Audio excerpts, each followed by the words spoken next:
বাবা ভৈরবের ঘট বিসর্জনের যে পর্ব সেই পর্ব কিন্তু ছোট্ট করে আপনাদের সামনে তুলে ধরতে চলেছি।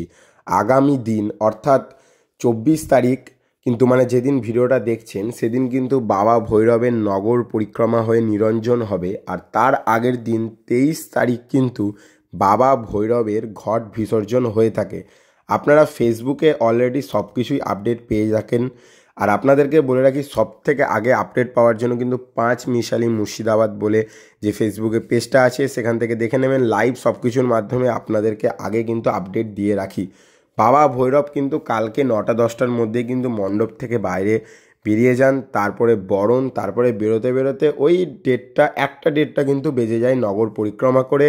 নিরঞ্জনের পথে কিন্তু একদম পুরো নগর পরিক্রমা কল্পনা হাউস হয়ে চৌরাস্তা হয়ে তারপরে আবার কিন্তু বাবা ভৈরবের মণ্ডপের পাশ দিয়ে বাবা নিরঞ্জনের পথে যেতে যেতে তখন সন্ধে হয়ে যায়। আর আজকে আরও একটা আপডেট দিয়ে দেখি, আজকে কিন্তু বাবা ভৈরবের সাথে সাথে কিন্তু বহরমপুরের ঐতিহ্য নিম বাবারও কিন্তু নিরঞ্জন আছে, সেটাও আপনারা দেখতে পাবেন। ফেসবুকে ফলো রাখলে সবার আগে দেখতে পারবেন। তারপরে তো ইউটিউবে ভিডিও আসছেই। অবশ্যই আপনারা বাবা ভৈরবের নিরঞ্জন দেখার জন্য 1টা থেকে 1:30টার মধ্যে কিন্তু যে রাস্তার ধারে কিন্তু দাঁড়িয়ে যাবেন। এবং বাবা ভৈরবের যে ঘট বিসর্জনের যে পর্ব সেটা ছোট্ট করে আপনাদেরকে দেখালাম। ঘট বিসর্জন এবং বাবা ভৈরবকে সম্পূর্ণরূপে এখন আপনারা দেখতে পাচ্ছেন যত মালা ছিল গাঁথার মালা সেইগুলো কিন্তু খুলে দেওয়া হয়েছে। এখন বড় মালা দিয়ে কিন্তু বাবা ভৈরব সুসজ্জিত আছে এবং একদম ক্লোজলি একদম সামনে থেকে গিয়ে কিন্তু আপনাদেরকে বাবা ভৈরবের যে দর্শন সেটা দেখাতে পারলাম।